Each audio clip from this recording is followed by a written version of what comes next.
everybody to the show. This is Philly P with PeoriaLife.com. This is the Peoria Life, and today we have a very special guest, Dr. G, aka Dr. Sarah Gebauer. Her title is a mouthful, so I'm going to let her say that part of it. What is it that you actually do? I'm Sarah Gebauer. I'm a family physician and translational epidemiologist at St. Louis University School of Medicine in St. Louis, Missouri. I will note that my views don't represent those of my institution. They're my personal views.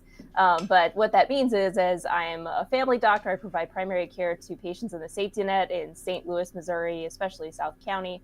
And then I conduct epidemiologic studies to investigate a variety of health conditions. I'm particularly interested in how people's neighborhoods, where you live, impacts your health.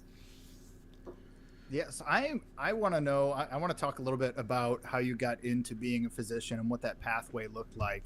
Because I remember being in high school and there were some, I don't know what you would call them now, some issues that arose, and then it wound up kind of sparking this interest. Can you talk a little bit about what you went through and kind of how it guided you towards being a physician? So full disclosure, Philly P is my younger brother, and so we grew up together in Northern Illinois. And what he's alluding to, and actually my interest in becoming a physician started before all of this. The first time I thought about becoming a doctor was actually when I was 12. And I thought about it and then dismissed it because I was scared of being responsible for another human's health and for making decisions that are that important to them. And then when I was about, yeah, it is, and that's important to have a proper respect for the work that you're doing and the lives that are in your hands and how important it is to establish trust between yourself and your patient.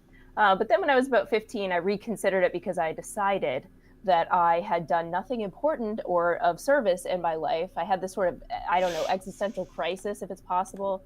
Not even a quarter life crisis, like even less than that. And I decided in the moment, I was like, I'm going to be a doctor. And I remember I went and told actually mom and dad, and they were like, okay, cool.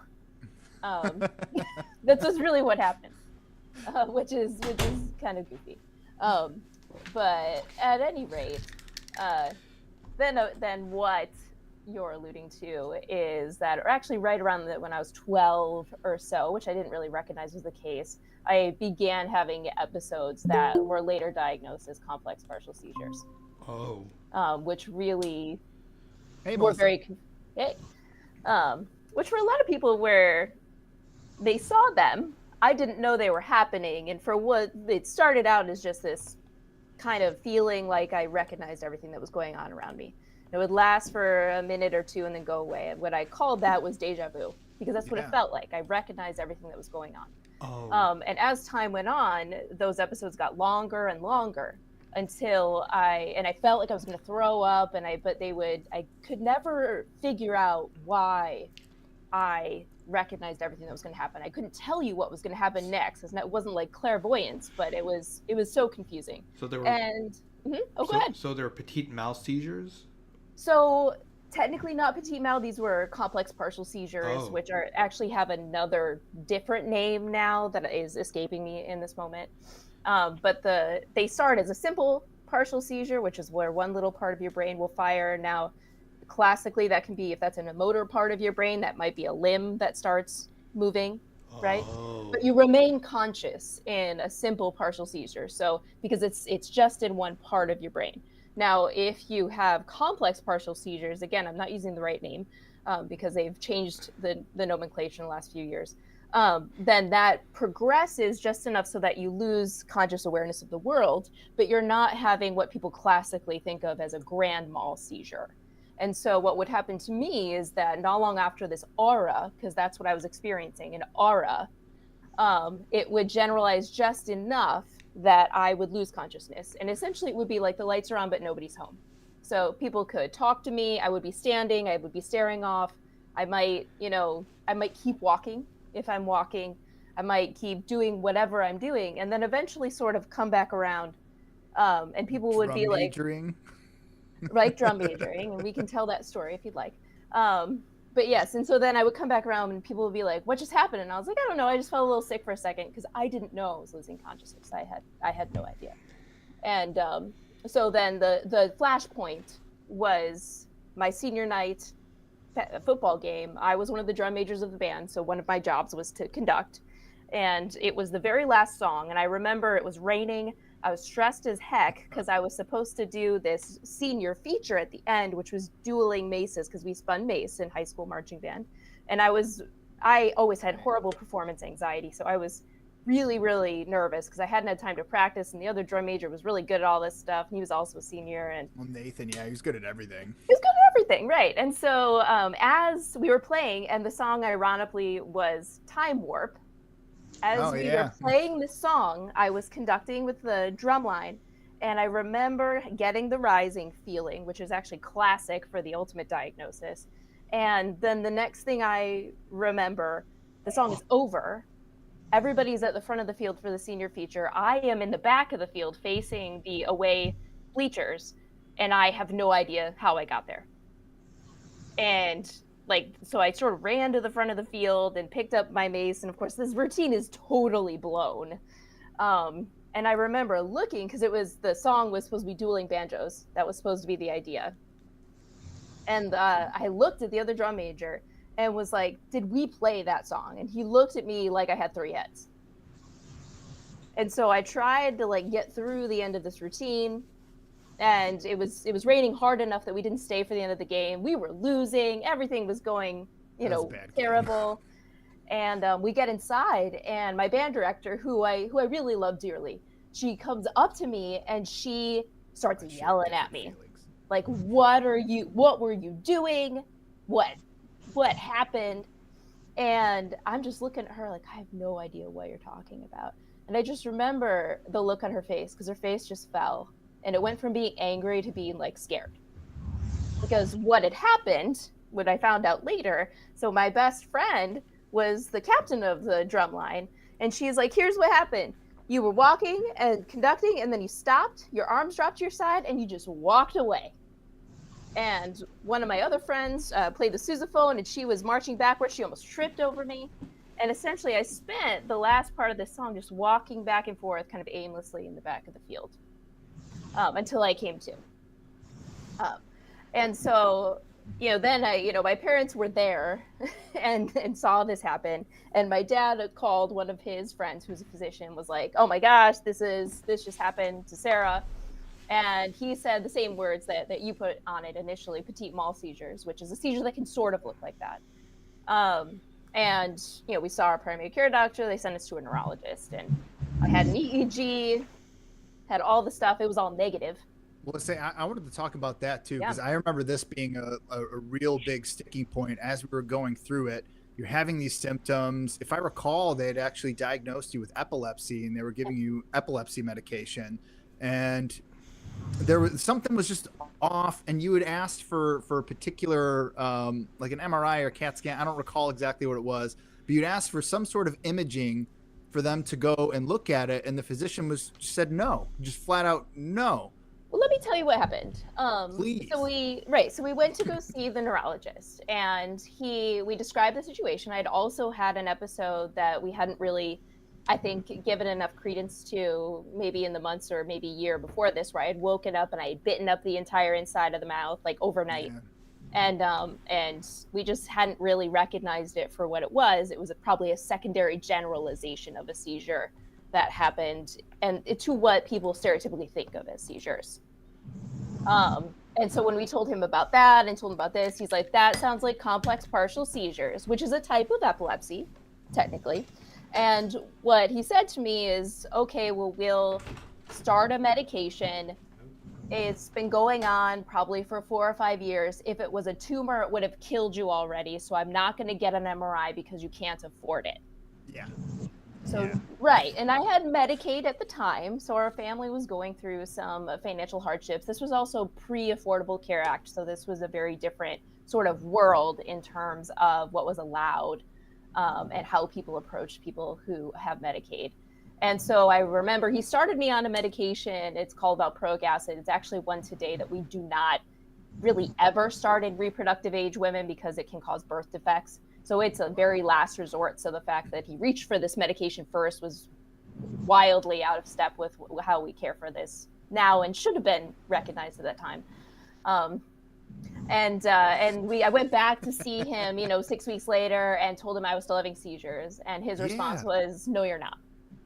He told me I wasn't. And that I was wasn't ready to possible. go down there and just grab this guy by the ear and be like, what are you doing? Like, what is happening right now? I mean, I don't want to defend him, but in his defense, my EEG was negative. The test that we do to look for seizure was normal. What he had to go on was my history and what I was explaining, which were textbook complex partial seizures in the location that they ultimately were originating from, and that was determined. But he didn't believe me. And then about a month or so later, we received a letter at the house that I'd been dismissed from the practice and that I essentially no longer had a neurologist, was on a teratogenic medication that I couldn't afford. It was $60 a month. It was not covered by our Medicaid at the time. And so our parents were kind of paying through the nose for this medication that wasn't work. And so, it's February. I'm a senior in high school trying to figure out what I'm going to do with my life. And finally, the original friend that our dad called that night when I had that seizure in front of everybody, he actually ordered the MRI. And that MRI was done in March. The MRI came back positive for mass. Oh, I didn't realize he was the one who ordered the MRI. I thought it was the guy from Rush Copley. No, so he ordered the MRI, and I remember because then he called a few days afterwards and said, "Can I come over?" And as soon as he asked if he could come over, I was like, "They found something." That's the only reason that he would call like that, is because they found something. And I remember he came into our living room, he sat down across from me in one of the chairs, and he's like, and he's like, "Okay, we're gonna talk about the MRI." And I was like, "We found something." And he's like, "There's a lesion." And I was like, "What does that even mean? What does a lesion mean?" I know now that it's a very generic term for there's a thing on your MRI. But when you use that sort of terminology with, a 17-year-old girl, I was like, I don't, like, is that a cut on my brain? Something's Like, eating my brain. what? I don't know what that is. And so, our parents were like, "Oh my gosh, they called our aunt, who's a pediatric nurse practitioner. And she said, "You know what, they asked for her help. What do we do now?"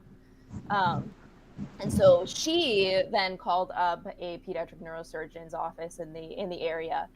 He's still practicing, Dr. Rugi. He's at Advocate Lutheran General. She called his office. He's the best in the area, and he doesn't normally take Illinois Medicaid, but I'm going to demand that you see my niece. And he did. He saw me and told me, and we went over the imaging results. The first thing I asked him was, "Why'd this happen?" And he's like, "Well, the first question you asked me is one I can't answer. I don't know how you got this tumor. It maybe has been here your whole life. It's probably not, cancer, because this has been going on for a while." And he was like, "Let's operate in 2 weeks." And I was just like, ain't nobody got time for that. I'm a senior. It's, March of my senior year. I have concerts, I have proms, I have graduations, I have stuff to do. I don't have time for this right now. And yeah, because I think when you got scheduled for the surgery, I had a gig in Wisconsin that very same day. So like I was gone until like the day after the surgery. I don't even think I saw you in the hospital. yeah, I went in for surgery 3 days after I graduated from high school. So I got to do all the things. And the way that I played it, because I told the surgeon I was going to wait, and he was like, "I'm fine with that. It's probably not cancer. If it was cancer, it would have killed you by now." In this case, that was a true statement as opposed to what the other physician told me. And he's like, "As long as you can sort of handle the mental pressure of knowing that you're going under the knife, in a couple months, then that's fine."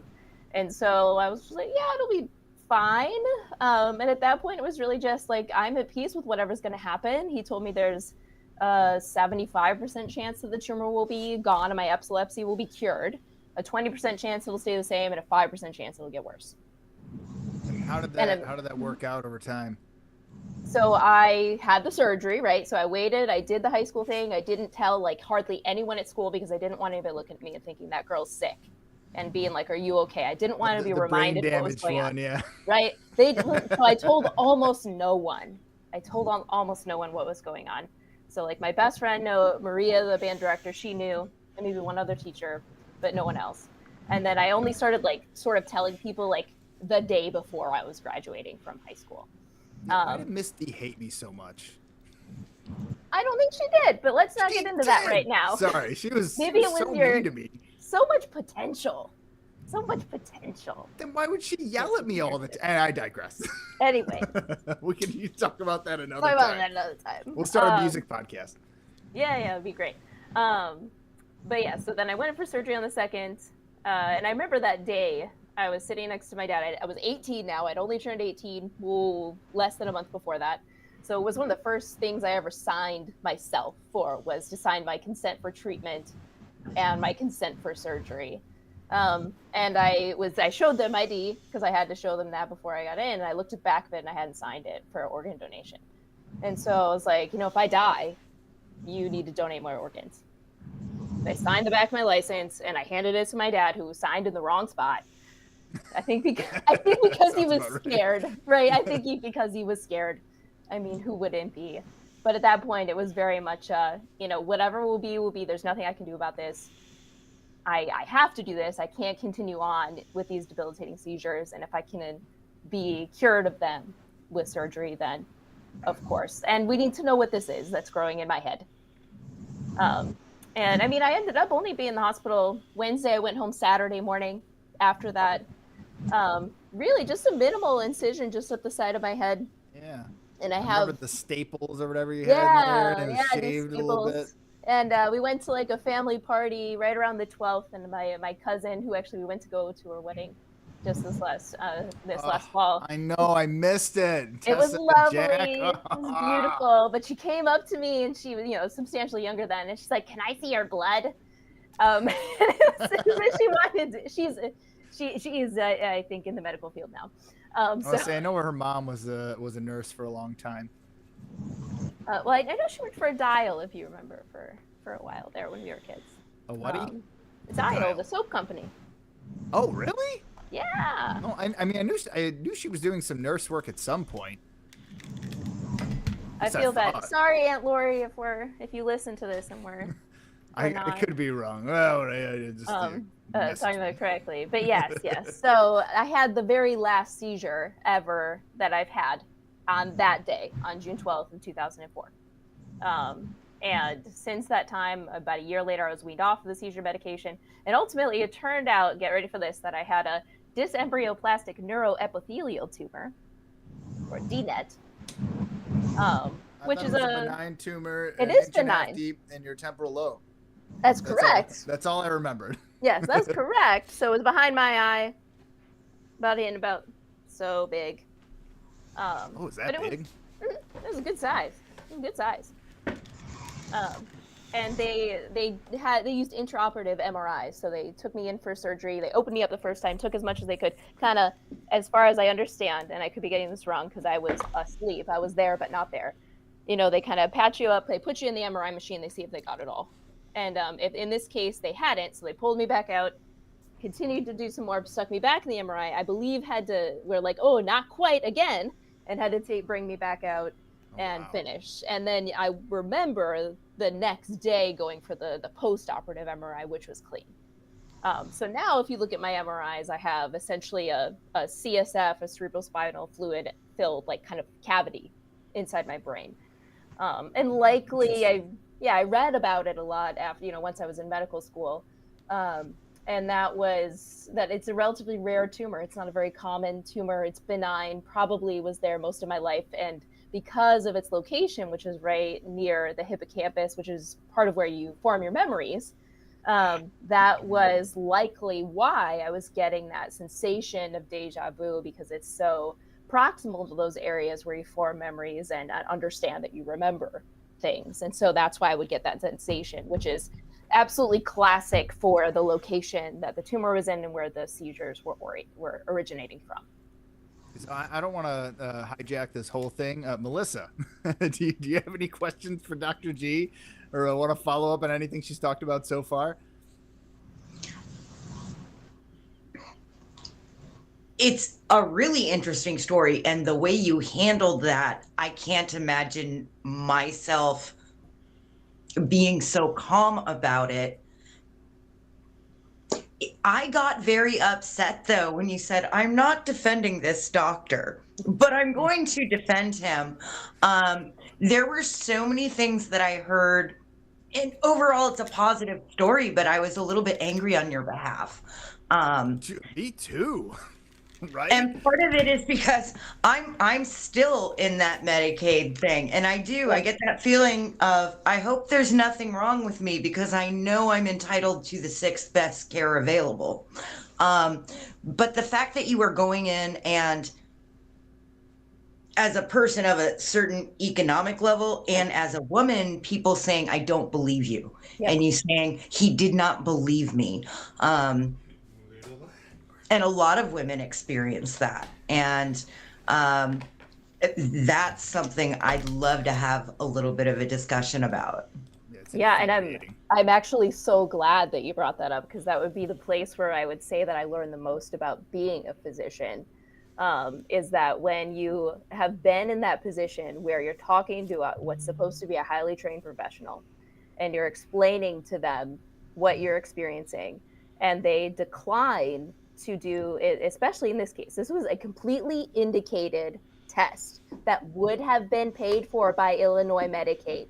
Oh. It would have been paid for. He just didn't want to do it. And I can't, Monday morning quarterback what was going through his head, right? I guess I would ask you, as a doctor now, you hear stories about this. How would you suggest a patient advocate for themselves, or if they're in that position, what should they say to their doctor or to their insurance to resolve it? Yeah, and so to give you some extra context, so I provide primary care in a safety net setting. The patients that I mostly care for are Missouri Medicaid patients. And at this point, and I've chosen that at this point, one, because I had a service in my world. I'm a physician and I'm here to serve. I've been in the position that these patients are in, where I feel like I don't have good access to care.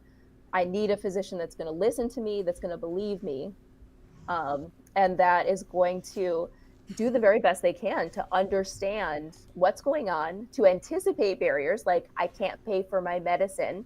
That's absolutely unacceptable, that a physician would prescribe a medication that their patient can't afford, and that wouldn't be sensitive to that or think about that at all. That's in my book wildly unacceptable. Oh, go ahead. So one thing my dad actually does, he's a retina surgeon. The thing is, he could make more money doing certain injections that aren't really necessary. He chooses not to do them. Right. So, yeah. Right. That's awesome. And part of that is just the idea of evidence-based medicine. And that's something I teach at the medical school. And one of the first professors that our medical students see, although it's later in the semester now, is that I teach them, this is the science that underpins the decisions that we make when we're caring for patients. But this is also the science that underpins our understanding of the disparities and what people experience when they're, say, insured by Medicaid, or a wide variety, whether they're experiencing discrimination, women that are being discriminated against, especially, say, pain management. The same thing happens to people of color. They're discriminated against when it comes to pain management, and a wide variety of things, and even just a lack of understanding of the systemic racism that people experience throughout their lives, which is a lot of what has driven me into the research side of the field that I'm in, but also the work that I do at the medical school. I serve on the diversity council, I started doing that few months ago, because I'm helping, I serve on the climate and safety subcommittee. I'm helping to administer a survey coming up here in the School of Medicine to help us understand the climate. And I also mentor a lot of students doing research and things like that, and things like that. So I always tell people I have 3 jobs. One of them is being a physician, one of them is a researcher, and one of them is a teacher. I have a question in terms of really policy. Mm-hmm. You know, as a physician, you know, serving people who, you know, may not typically be able to have access, where do you stand on something like a universal health care? I personally believe that healthcare is a human right.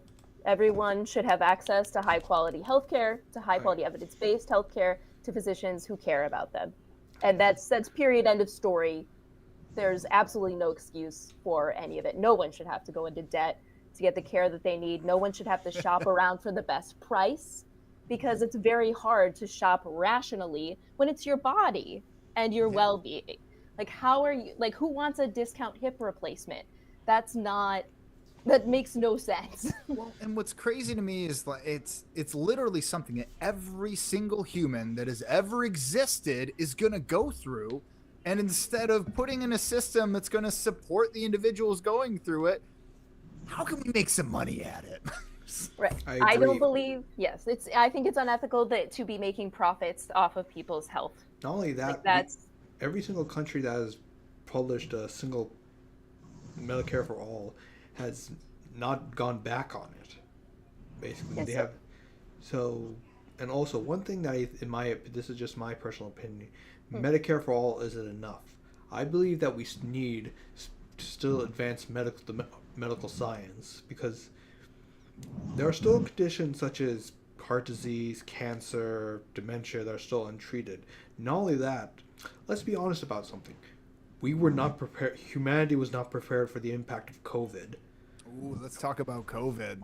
Like, I'm just saying, Dr. G here is an epidemiologist. Sorry. Because the fact that we're still recovering from the damage, there's some people still suffering from the effects of COVID itself.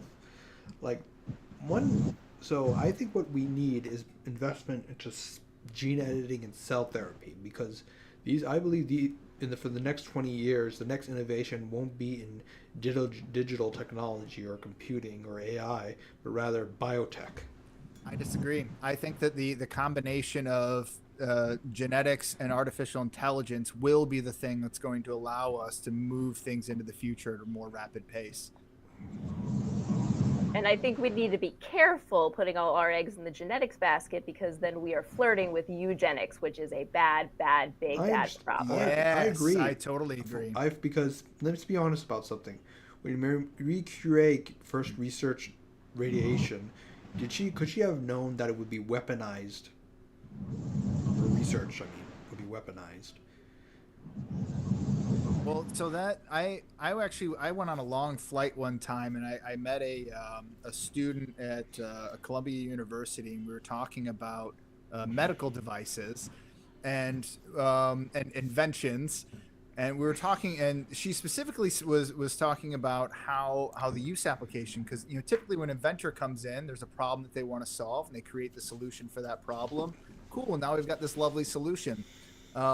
But the inverse of that is what can that thing be used for that could maybe do harm or bad?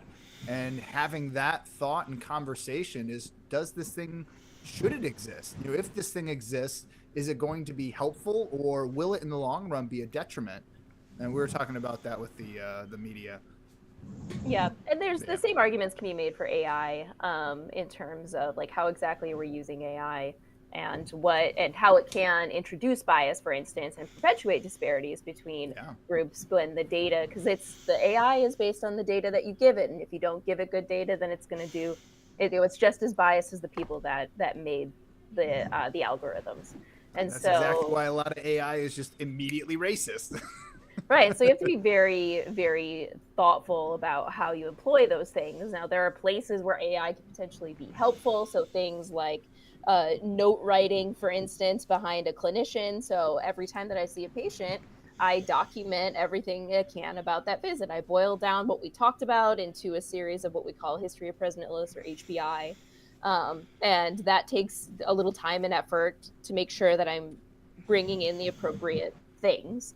And then I have to go in and document the history and make sure their medications are correct, document a physical exam for, the appointment that's appropriate for what's going on. And then I have to document my assessment and plan, which is what is it, how's it doing, and what am I going to do about it for each thing that I talk to somebody about. And so AI can sometimes help with note writing as it's following along the clinician. But there was actually a study that was published recently that was examining whether the AI was as good as the clinician or better than the clinician in making a diagnosis. And that I haven't been able to read that study to really, understand the nuances of how that works. But, a lot of when you're a clinician trying to make a diagnosis for a human, you have to gather all the right data, and then you have to synthesize that data into kind of the best possible fit for what could be going on. And many a times, it's not particularly clear. And especially in primary care, you have to be very comfortable with the fact that you may not know exactly what's going on. I can rule out the things that are dangerous or scary and that are reasonable to investigate. And that at the end of the day, sometimes someone's symptoms will go away and you'll never really know exactly what happened, because we don't really completely understand the human body. We understand a lot of things about the human body, and our knowledge has advanced exponentially over the last 100 years since we really have been able to implement the scientific process and the discoveries.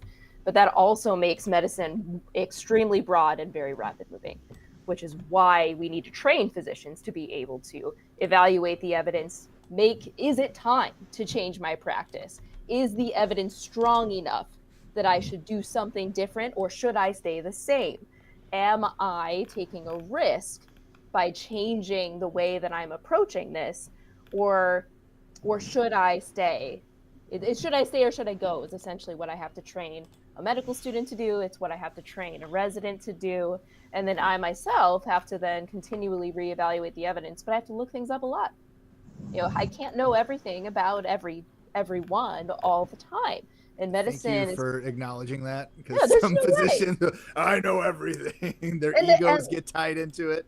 Well, and in my opinion, when people act like that sort of bravado is really usually I'm insecure inside, and the only way I can make sure that people feel like I know what I'm talking about is to talk in certainties all the time. And that typically when people are confident in their clinical skills, they are confident enough to say, I don't know, because that doesn't mean I'm a bad clinician if I don't know. If I have to go look something up, if I double check the dose of a medication, if I double check that this is the appropriate antibiotic for the infection that we're diagnosing today, if I'm double checking, this is the correct workup for this particular complaint, I'm making sure that I'm not missing something. And I flagrantly look things up with and in front of my patients all the time. I love that. That was something I did when I was in sales too. Somebody asked me a question I don't know. It's like, I don't know, but I can find that for you. Yeah, or I'm going to confirm it. There were so many other people there that would just lie through their teeth, and I'm like, why do? Anyways, I want to talk about COVID, because going back to 2020, I just had my first son, Russell. He was just born, and 2 weeks after he was born, boom, like lockdown happens. And there's all this information coming out about the vaccinations, there were people that were sanitizing their groceries. Like, Ellie made me write down our groceries one time, and I was like, I'm never ever doing that again. I remembered calling you and being like, hey, I think I'm being dumb. Can you tell me just how dumb I'm being right now? Like, do I need to wipe down my groceries? But there was just so much misinformation out there. And what I really want to touch on was vaccines, because that was where I really got kind of caught up in the hysteria from mainstream media and everything else. Is this really dangerous? Like, am I doing something that's going to be dangerous for me? And then also on the inverse is that, like, I've got a newborn baby here. When is it safe for them to get vaccinated? If it's safe for them to get vaccinated? And this is coming from a place of, I've all the other vaccines, I've never had an issue with it before. So suddenly I've got these, seeds of doubt planted in my head around vaccinations and the mRNA delivery method. So could you talk a little bit about that? Because I remember when I called you and I was like, what do I do? Yeah. So to be clear, this is a very broad sort of topic, because it all really starts with, this was a novel coronavirus. Like, we had seen other types of coronaviruses like this. COVID-19 stands for coronavirus. Let's see. uh, gosh, see, oh, sorry, I used to have this like in my brain right away. Disease 19. So there's the virus itself, that SARS-CoV-2, severe acute respiratory syndrome, coronavirus 2, because there was one already, and then COVID is coronavirus disease dash 19, the year that it was discovered. That's what the 19 is for. That's I what thought it's, it was yes. like the 19th iteration, like a No, software no. version. And I remember actually when I heard the name for the first time, it was February of 2020. I was riding in my car listening to the radio, and Mary Louise Kelly comes on NPR and says, the new virus has the virus has a name, the disease has a name, it's COVID-19. And it wasn't too far into March where, I was sitting in meetings. I work at a DPH clinic, at a public health clinic. And we were talking about what was going on. And it was probably the day after that meeting that we had the first case of COVID-19 in the St. Louis metro region. And then maybe it was a few weeks after that I was getting a text message from my colleague. I do take care of patients in the hospital, supervising residents, in addition to my outpatient practice. And he pretty much texted me and be like, I'm putting together a team. I need docs that are willing to come in to volunteer to take care of these patients in the hospital. This is a COVID-19 only service. Are you willing to come? And I remember my initial reaction was fear, of course, because all that I could imagine in my mind was, what if I get this and then I'm picturing myself intubated in the ICU and my family saying goodbye to me? Because we didn't know anything. We didn't know anything about anything.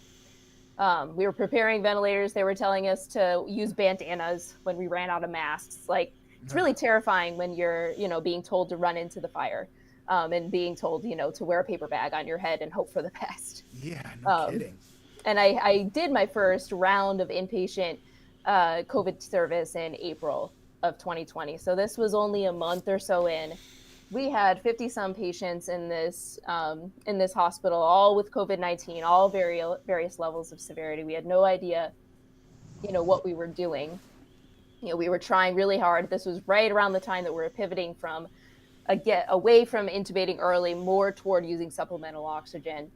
And I remember looking up papers on what to do, and anything that was older than like 2 or 3 weeks old was too old, because things were moving so rapidly, because we were trying to figure it out. And I did another round then in December of that year, which was a very different kind of world. By that point, we had good protocols in place. I felt pretty comfortable with our oxygenation and how we were approaching these patients. And I kept going back because I thought, I'm one of the youngest attendings we have here. If somebody is going to survive this, it's going to be me. If I were to get sick, I don't want these 70-some-year-old retirees coming in and dying on these wards, because there were people that were being called in that fashion. I was like, no, just send me. If I get it, I'll live through it. You're a warrior. Well, that's an overstatement, but I mean, we're taking care of these people because that's what we do. We're professionals, and our job is to care for people. We care for people with contagious diseases all the time. We wear now. By then, we actually had appropriate equipment. Like, we were re-wearing our N95s, and I still have like a weird thing about N95 masks that I just can't throw them away after one use, because that's what we used to do. That's what you always do. Is you use it and then you throw it away. But we had to put them in a paper bag, use them for multiple days. So we didn't have enough, and they would put them under UV lights to try to sanitize them and kill the virus at the time. That was what they were doing in April, and at the time they were offering it at the big academic medical center. But I was like, and I had to raise this to the university. I was like, why aren't you doing it at this other center? You have faculty there too. You need to take care of us. But within the week, they were using UV lights at my institution too. Oh, that's excellent. But well, yeah, we had to pivot really hard. But so all of that to say that I remember when I got a call from that same colleague in December saying, we have doses of the vaccine. If you want one, come. And your first line, because you've been working on the wards, come. I no joke, drove 80 miles an hour to get a vaccine after what I had seen. After what I had seen watching people die, watching just the fear and how scary it was on those wards, watching that happen, I immediately went. And then, So my disappointment with the vaccine distribution is that why didn't they how do I describe, what's the right way to describe it? Basically negate the patent on the vaccines. Like, let me explain to everyone in the audience. When the polio vaccine was developed, it was developed by a man named Jonas Salk. The thing he did was that he deliberately did not patent the polio vaccine because he wanted it available to everybody. The vaccine he used particularly used a dead sample of the polio virus, so that way it would be safer and it would be able to be distributed. Not only that, anyone can make it and advise it at their own leisure. But the thing is, what Pfizer and Moderna and other companies have done is they deliberately patent it. Now, I'm going to sound like a massive conspiracy theorist. I believe that they are anticipating the coronavirus to get worse and mutate, so that way they can adjust the virus and sell it to a high price to wealthier countries while denying it to poorer countries. So because basically, to explain it to everyone, a virus multiplies, that gives it more chances of mutating, whether into a more infectious form or, how you say, a more deadly form. I think it was just capitalism. I mean, if you're going to spend $100 million, or probably more than that, researching and building a vaccine that you ultimately want to sell because you're a for-profit company in America, like I would patent the heck out of it. I don't know that I would be anticipating another round, but I know what I essentially, once I have my technology to develop the COVID vaccines, then I would just be waiting for the next outbreak, but not necessarily from COVID.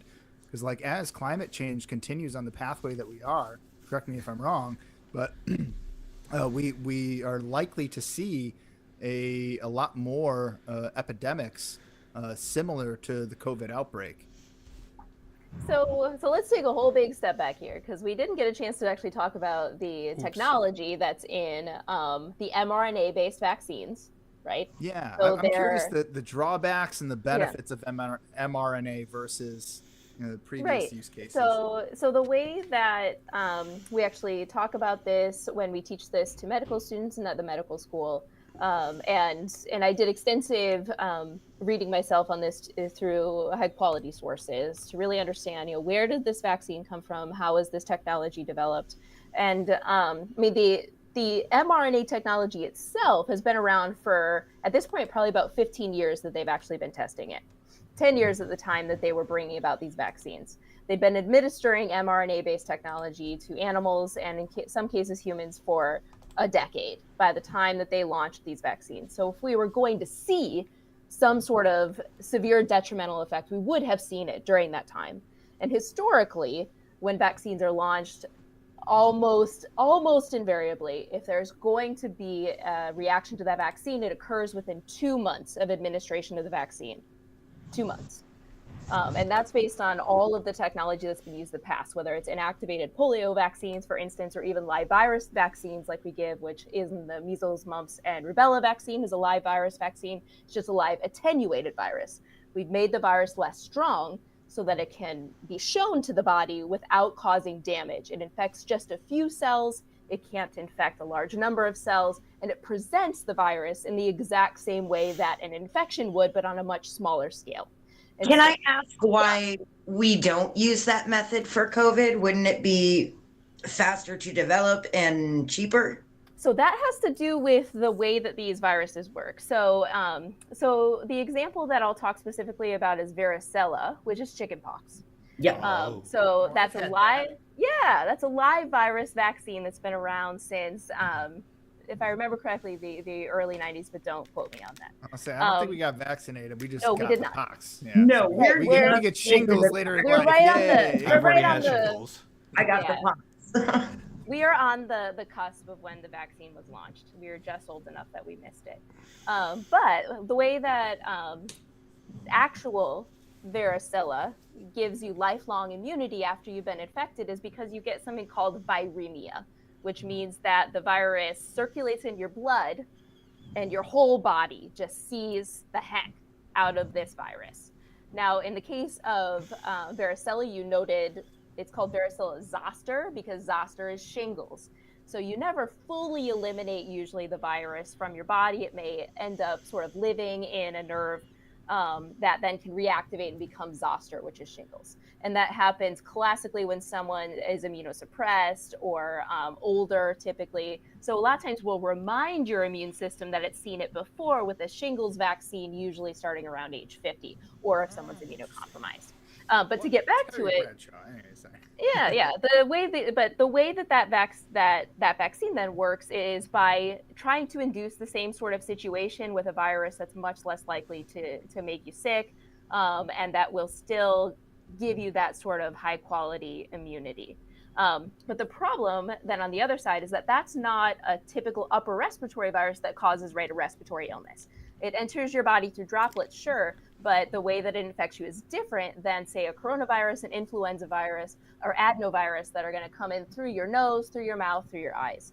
And so, so a respiratory virus, typically your body can get a respiratory virus over and over again. And that's because the type of immunity that is produced from that sort of infection is very temporary. It's usually, if I remember correctly, IgA mediated. And so your body it's not necessary most of the time to try and maintain immunity against a virus like that, because for the most part, that disease is going to be mild in most people, and your body can sort of forget it because of the way that it's entering your body.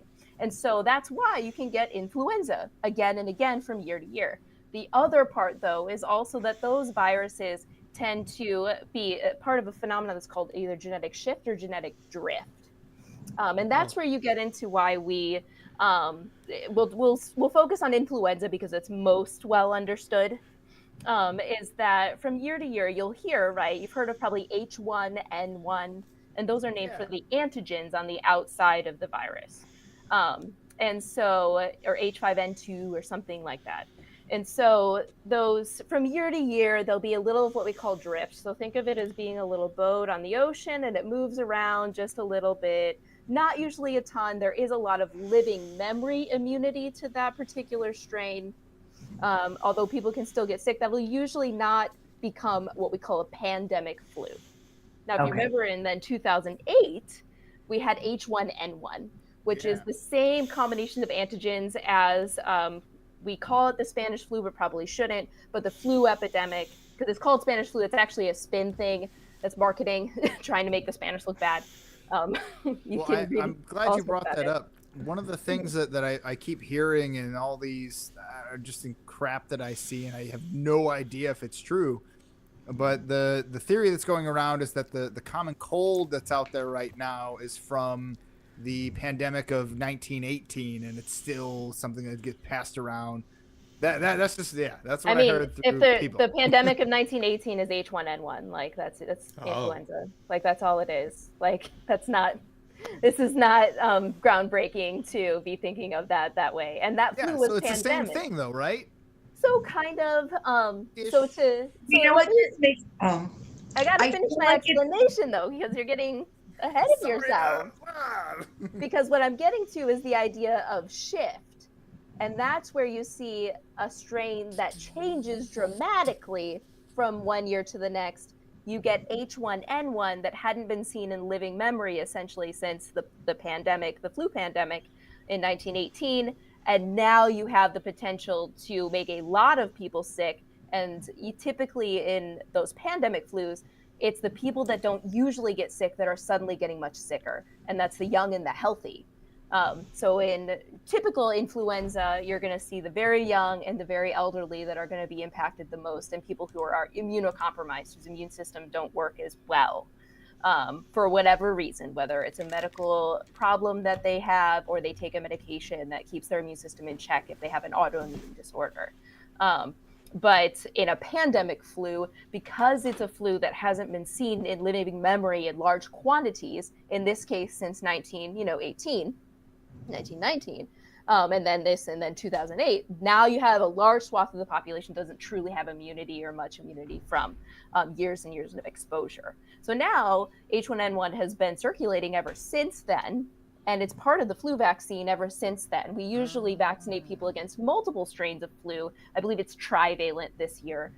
So there's only 3 strains. And we usually try to predict the flu strains from the flu season that happens preceding in the southern hemisphere. Unfortunately, this year it's not a particularly good match, 30 to 40% effective. Most of what we're trying to do is keep you out of the hospital and keep you from dying. We can't necessarily stop you from getting influenza, but we can reduce your risk of ending up in the hospital or dying of influenza. If that makes sense.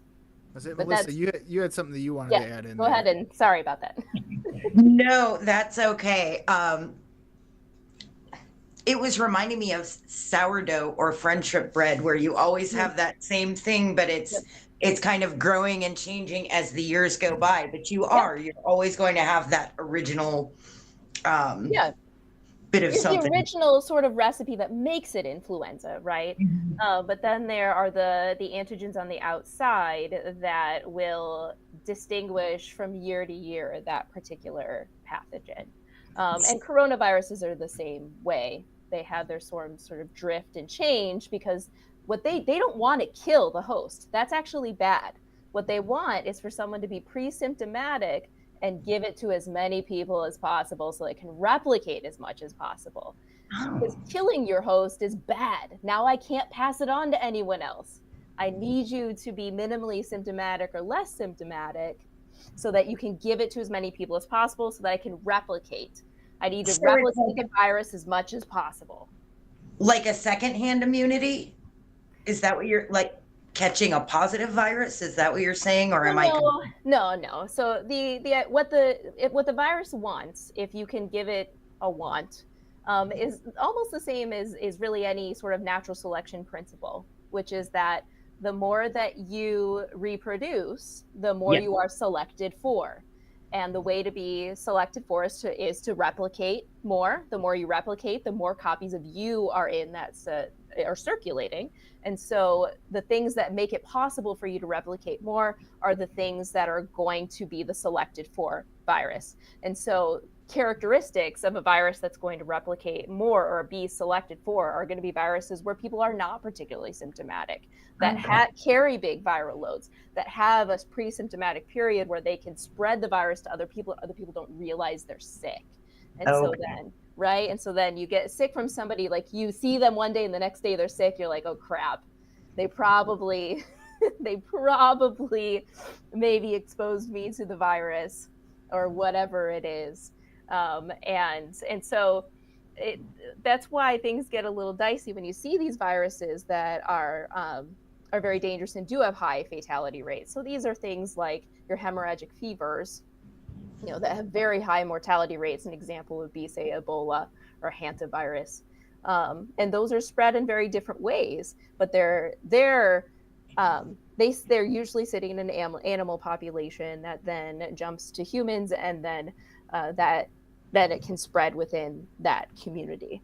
I'm actually really glad you brought that up, because another thing that you continue to hear in the conspiracy theory realm of things is about the lab in Wuhan in China.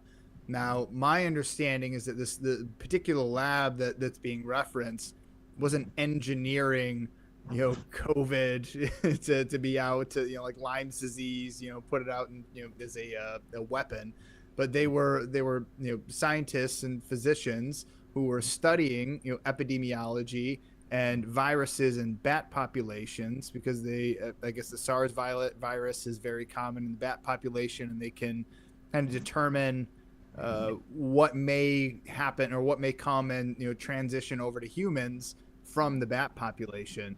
Can you touch on that a little bit? Yeah, so what I'll preface by saying is that I don't know that anybody really has it pinned down yet. And for a long time, they were very convinced that it was an animal market in Wuhan, that it jumped from the bats, and this is how it came to people. And some of the early folks that were trying to pin it on this virology lab in Wuhan were kind of shunted to the side. I think that they are continuing to investigate that because the government in China has been very opaque and has not been willing to share a lot of the data that would allow people to conclusively, truly be sure where the virus came from. Regimes. Now, from an engineering standpoint, if it was really trying to be a virus that would do the most possible damage and engineered that way, then theoretically it should have been significantly more deadly right from the outset, because it should have been perfectly engineered to kill as many people as possible right away. And that's some of what I've read a while ago, when I was kind of reading a little bit about what we understood about the origins and is this an engineered virus. So I don't know that anybody can actually for sure say where exactly it came from, because my understanding is that now even our government officials are starting to sort of to entertain again the possibilities that it did in fact escape that lab, or was it a zoonotic jump, or was it a combination of the two? I don't know that we have definitive answers, and like I said, part of that is because the information that we're getting from the Chinese government is very opaque. I don't know. You play with bat poop, you get what you deserve. You know, JK LOL. Don't play with bat poop. Not recommended. Makes fine mascara. Literally though, guano. let's sanitize at least first, right? About sanitary conditions. You're wearing mascara now. Right? Oh, we had bats. We had bats at the house. Yeah. We had to call somebody to come out and get rid Yeah. of it. It was a whole thing. And like the biggest scare is like, you know, are we gonna get infected with some, you know, fungal disease or whatever? Rabies is the thing you actually worry about. This is what you worry about. If you wake up in a room with a live bat, you need to be tested for rabies. You need the bat to be tested for rabies. You maybe even need to be vaccinated. You have to contact your local public health department, because that is a very real risk. And so even if, like I said, if you wake up in a room with a live bat, you presume that you have been bitten and you act like that bat has rabies until you know it doesn't. Well, luckily, we just found a bat, and it was in the bathroom. Yeah. And the door was closed, and he was just laying on the floor. But it was like terrifying. It was like, what the hell do we do? Luckily, I had one of those like full body like hazmat suits. So I put on a mask, put on my suit. I'm like, all right, call the public, call animal control. We got people whose job is to do that. So I would encourage you in the future to consider calling animal control. Ain't nobody got time for that. All I can do is encourage you. I called the appropriate authorities afterward and had I had to wait like 2 months. Turns out bats in the state of Illinois are protected, and you cannot move them during their mating season, which is like July through September. So we had a bunch of baby bats getting born in our attic, and dude, we have this little like piece of like drywall that like covers up from like the attic and stuff, and there was like this little like corner that had gotten like just knocked off of it, and one day like a bat had like put its head down in the corner, so just its head was showing through, and it was just screaming, just making all of its bat noises. And Ellie's like, I think there's a bat somewhere in the house. I'm like, no, it's probably just our speakers, because we're watching like Batman or something with like squeaks and stuff in it. It's just the speakers. And then I walked up the stairs and I see this little bat head poking through. I'm like, oh no! Yeah, terrible day. So on that note, did you want to continue talking about mRNA technology and COVID vaccines and kind of where we are now, or even how they work? Because there's all kinds of stuff that circulates about how they work. That's mis and disinformation. I won't say who I went to, but I went to a pediatrician or a family doc. I don't know, something for my son. And we were talking about the vaccinations, and the question that he had was really for you, and it was, how is it worth it? You know, when you have younger individuals, and there was I can't remember the terminology that they used, but there was some reaction that individuals were having when they were having the. You were talking about a rash. You were talking about a rash, a reticular rash, which is the fancy word for a net-like looking rash. It's a well-known side effect of actually COVID infection, and that people will get this reticuloid rash. It's benign and it resolves on its own. I mean, at this point, the CDC is really pushing most hard on older adults and people that are immunocompromised and people that could get very, very sick. I think it's one of those where they would recommend that everyone get, at this point, a booster, typically in the seasonal patterns that we do for influenza, but the challenge with COVID is that we're still kind of waiting for it to truly become seasonal. It's still, we don't get the surges like we once had, but we still have surges at different time of the year. And the vaccine, like any vaccine for an upper respiratory infection, is going to wane about 4 to 6 months after you administer it, which is, yeah, and that's the same thing that happens with the flu vaccine, which is why we administer it in the fall, just before flu season, and then it ideally protects you during flu season, because flu has a very typical, predictable seasonality to it. And typically then that season ends in March, April, and that's about the time that then your vaccine is starting to wear off, which is why October is the best time to get an influenza vaccine. And so at this point, the people that I'm advising the strongest to get COVID vaccines and that I'm talking to are people who are immunocompromised, their immune system doesn't work well, people with respiratory conditions or heart conditions that will get extremely sick if they do get COVID or could end up hospitalized, and especially our older adults. What about people that are around immunocompromised individuals? Is there a benefit to having the vaccine if you're around somebody that may be compromised? So likely there is. I think we don't have really, as far as I know, to be clear, very, very strong data about the sort of cocooning effect that we had hoped to enact when people receive the vaccine. Because it can decrease your risk of getting sick, but it's not going to stop it. And that's how almost all vaccines work, is they decrease your risk of getting sick substantially, but not necessarily stop it. And then it keeps it from getting serious. And the same thing is how an influenza vaccine works. I can't necessarily stop you from getting influenza, but I can keep you from getting seriously ill, ending up in the ICU or ending up hospitalized or dying from it. And that's the goal of a COVID vaccine, is I want to keep you from getting seriously ill, and I want to keep you from dying from COVID-19. We do have reasonably good treatments, but by the time you're presenting now for treatment, whether you're getting Paxlovid, which is the oral medication, or you're in the hospital and getting one of the IV medications, frequently you're already quite sick, and now you're running the risk of getting long COVID. Which are sometimes the dysautonomic effects that sometimes people will experience, or something called chronic encephalomyelitis. I'm sorry, chronic fatigue syndrome is the easier way to say it. The first thing I said sounds really scary, but it's not as scary as it sounds. But it is very debilitating. And it's a recognized syndrome that they had thought was caused by viruses, but I think has gotten a lot more credence since COVID-19, because we see a lot more people with chronic fatigue syndrome after having COVID. And it's just this extremely debilitating, energy completely zapped. Just sometimes people will have autonomic symptoms, like their heart will just begin to race, or palpitations, and these things just never quite balance out for some of these folks who have long COVID.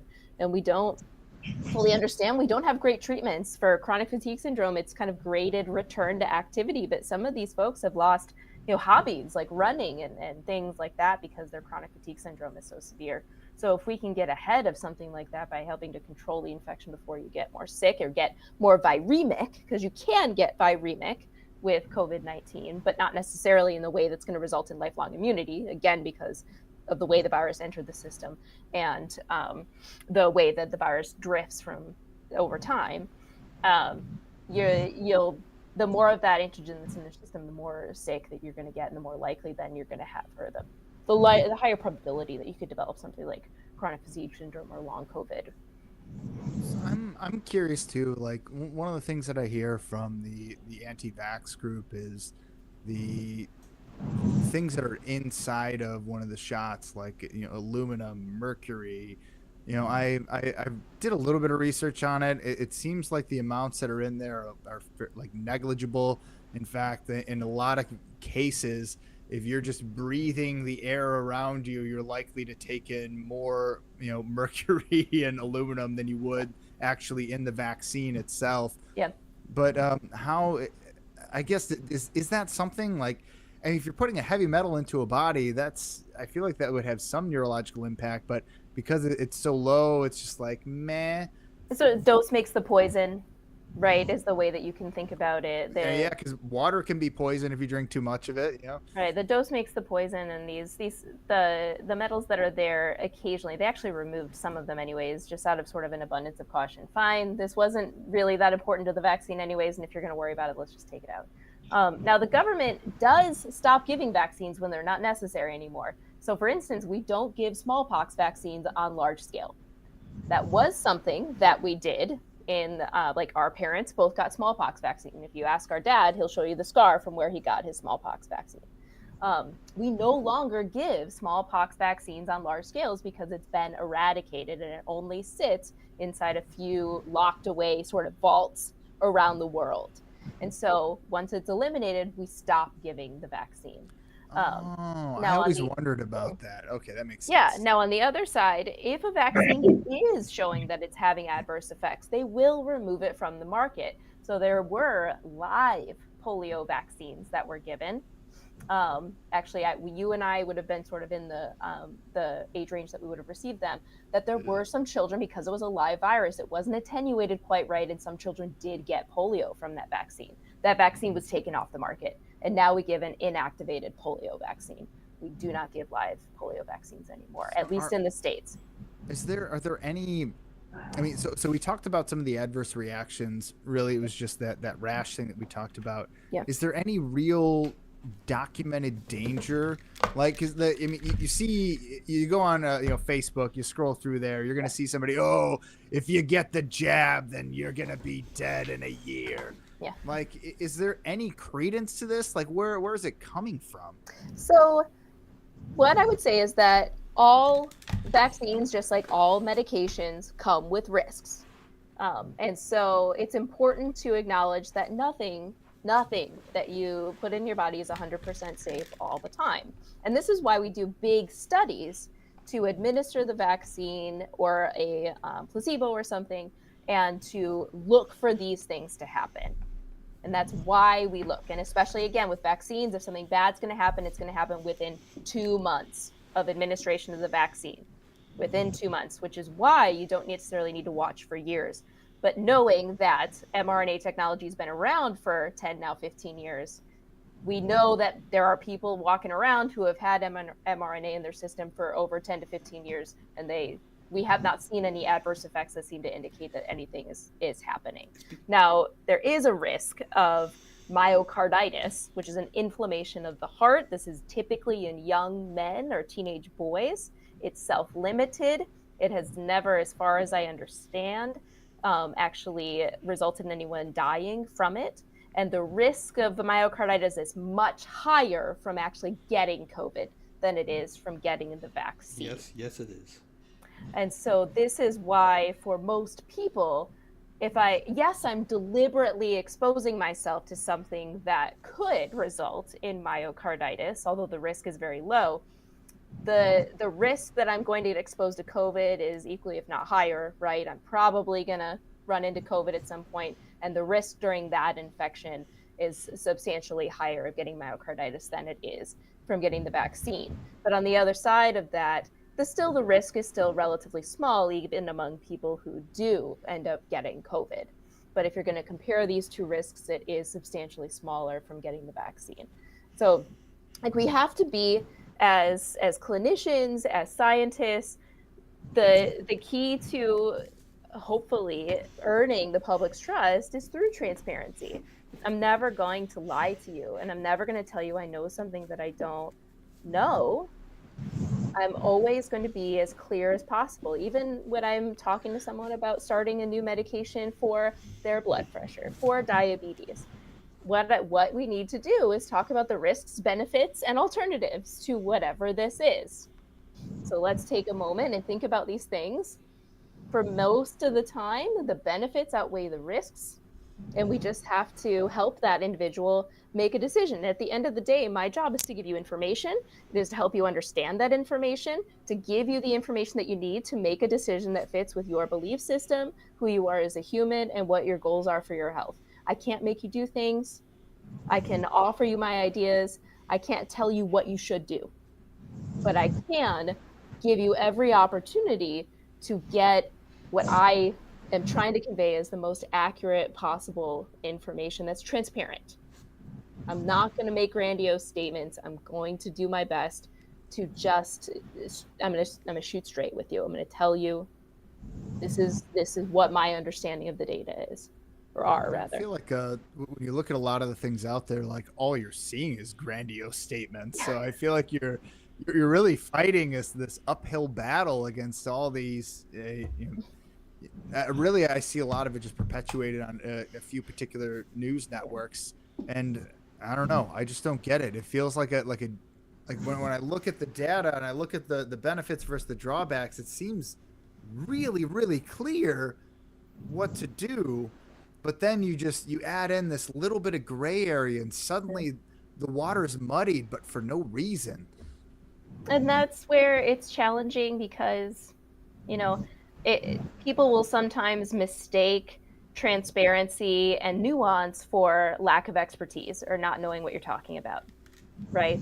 And so, but when someone comes in with a lot of bravado and a whole lot of certainty and big grandiose statements, it sounds like they know what they're talking about just because they're acting like they know what they're talking about.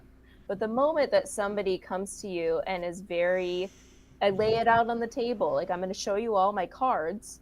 I have nothing to hide here.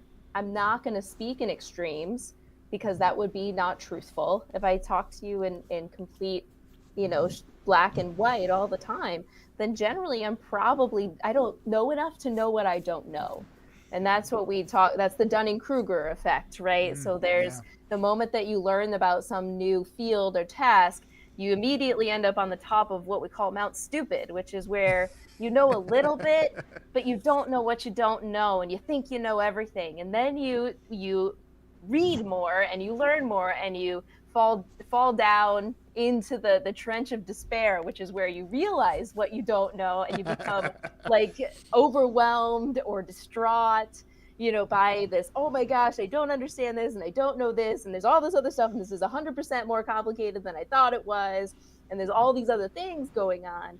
And then hopefully you slowly ascend up the slope of enlightenment, which is where you have a mastery of the known information, and it's not uncomfortable to say, this is what we don't know. And if you're a researcher like me, that's where I get excited because I know the things that are well demonstrated in literature, say around neighborhoods and health and things like that. But there's these places where we don't have the connection, where we don't fully understand, where there's more to learn and where there's more things to get into.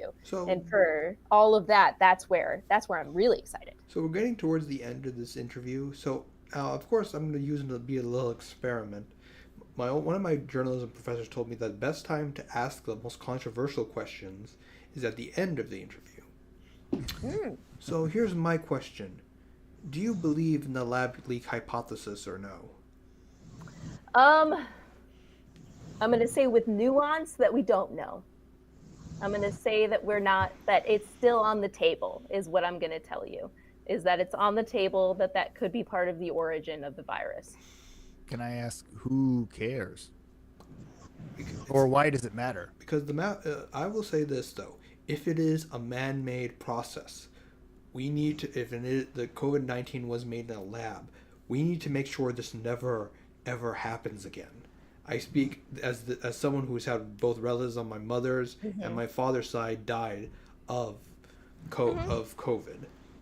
And accountability is important, right? And transparency again, right? Were there protocols that were broken? If that is the origin of the virus, were there protocols? Were there irresponsible use of experimentation of viruses? We don't know any of that, and it's going to be darn hard to get in there and figure it out. But for now, I think this is just my personal opinion. We should end gain-of-function research because it was something that was banned by the Obama administration. Basically, it's a process where you create viruses that are deadly. I'm using a very bastardized version of it, but you make viruses that are stronger than those found in nature for research purposes. Again, I apologize if I'm butchering it, but this was banned by the Obama administration, but the ban was lifted by the Trump administration. This needs to be banned. If there's something was banned for a reason, there might be a reason for it.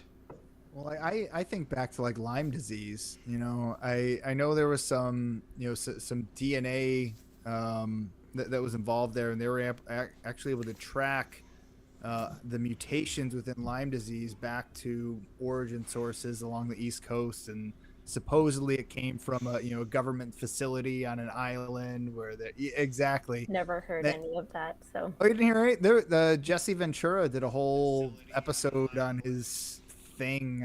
I mean, this was years ago. It's been out for a long time. But and this is actually one of the conspiracies that Dad worked on. Let's not get too into that. Exactly. Well, it's interesting. It's interesting because it was. I mean, I found it interesting.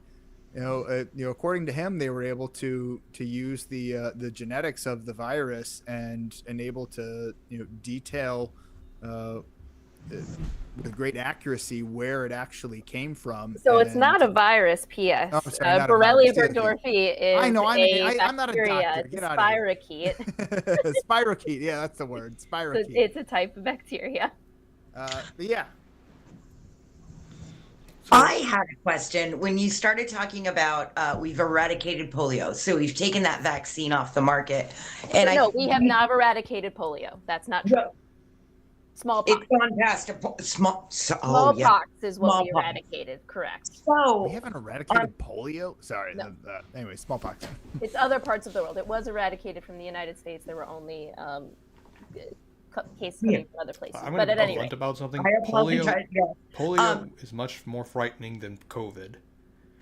But I guess we also talked that we're part of this generation where we just missed that chickenpox vaccine, but our kids got it. Do you think that's something that's going to get eradicated in our lifetime, or how long does something like that take? So it sort of depends, right? So smallpox vaccines, if we kind of look at it as an example, the first time that we sort of understood even the remote idea of a smallpox vaccine was in the, if I remember correctly, 18th century. And actually, smallpox vaccines are about as American as they come. George Washington vaccinated his own troops against smallpox, and it was part of his victory. Yes, it was part of his victory.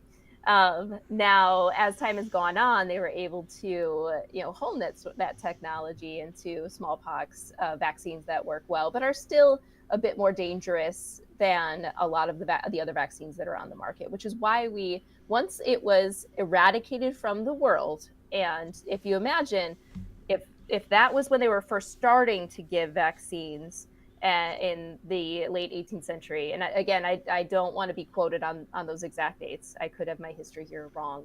It took through the 19th century, the 1800s, up until well into the 20th century before it was declared eradicated from the world.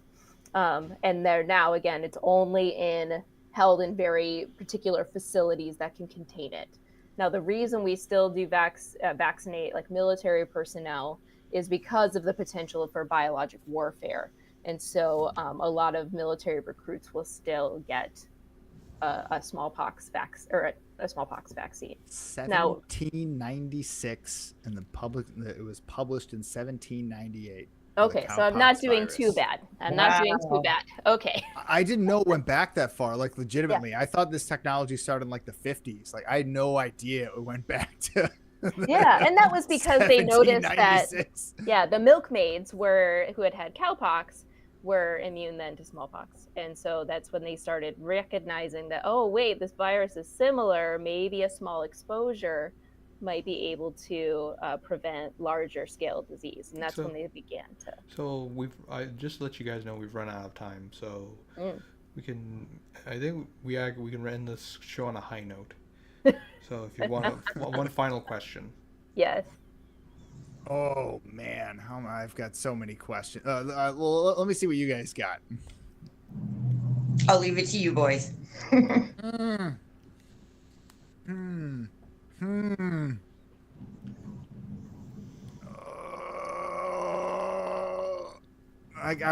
I want to get real controversial with it? I thought we were ending on a high note. Well, he said to wait till the end of the interview to ask controversial questions. Of course, my journalism professor said this question when he was interviewing R. Kelly's ex-wife.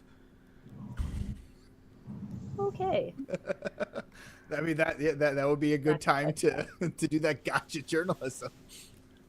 I don't. I guess I want to know from you, Sarah. Like, what if there's one piece of information that you would want the general public to know that would maybe change their minds or convince them of acting in a more safe way?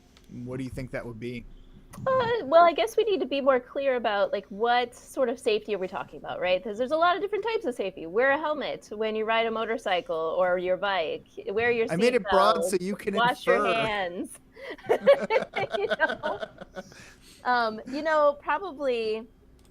Probably the biggest take home I would ask, and maybe it's less about safety and more about something that Melissa kind of asked about is how do you talk to your doctor?